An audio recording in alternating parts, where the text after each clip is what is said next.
I had business owners investing thousands per month to work with me, from $1 million business owners to beginners. Once I stopped saying what people wanted to hear and instead said what they didn't know they needed to hear. When people think about selling high ticket, they think about providing unsurmountable value, just being so valuable, serving people, standing out with great information, looking and sounding good. But oftentimes that falls flat. You just blend in with the noise, you're giving information, you're providing what AI or Google could really do. You're not really standing out in a very saturated niche. This is because you're not altering people's brain chemistry to be remembered. You're saying what they want to hear, you're providing information, you're answering their questions, and all that does is keep them in their current level of awareness. You're not imprinting on them. You're not changing how they think. You're not altering their brain chemistry to be remembered. You're just another voice giving some information that's fleeting. Once I stopped trying to just sound good and guess what they wanted to hear, instead challenged people's perspectives, shifted their awarenesses, saying the hard truths, the things that I truly believed. That's when high ticket clients were crawling from everywhere wanting to work with me without having objections.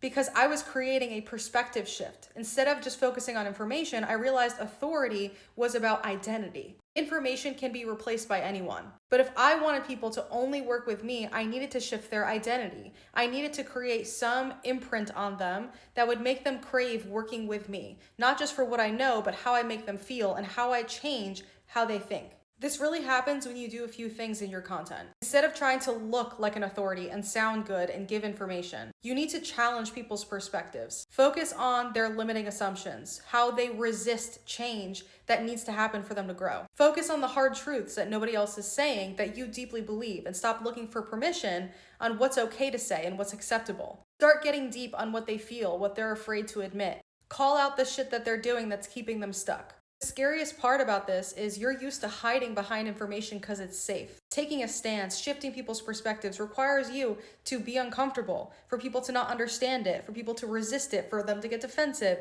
for them to fight it. That's what authority requires. If you actually want to be a leading expert, if you want to be a go-to person in your industry, you have to impose some kind of change in the niche you're in. And overcoming change means fighting resistance. If you want the high ticket clients that you are craving, you can't play small and you can't pander to information and basic questions.